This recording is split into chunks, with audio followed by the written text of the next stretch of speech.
Here's how to install a Cisco phone on the pole. Here's the required hardware. Take the slots in the phone and line them up with the two tabs on the bracket and rotate in like a hinge. This will allow the two tabs that are on the mount to line up with the two holes that are on the phone. The plastite screws that are in the bag will go into these holes. Use a Phillips screwdriver to secure the phone to the mount.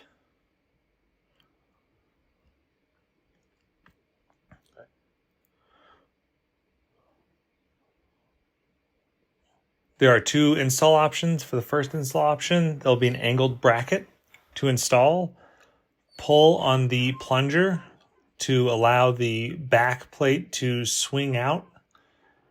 Take an 8/32 button head bolt and line up these four holes with the four holes on the angled mount and secure using those bolts.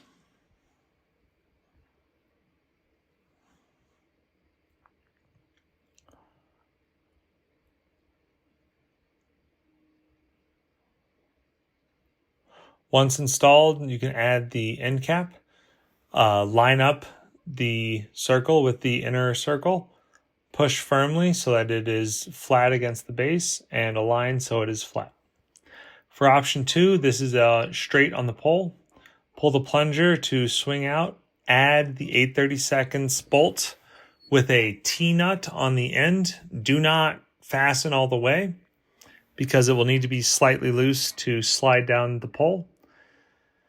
Line up with the pole and slide those slotted nuts into the pole.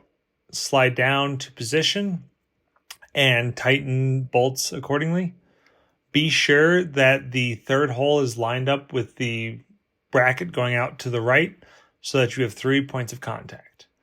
To secure that one, insert the T-nut into the slot, slide over with the wrench, and finesse until the hole is lined up with the hole in the bracket. Take an 8/32 bolt and fasten. It will take a little finessing. Once secure, it is good to go.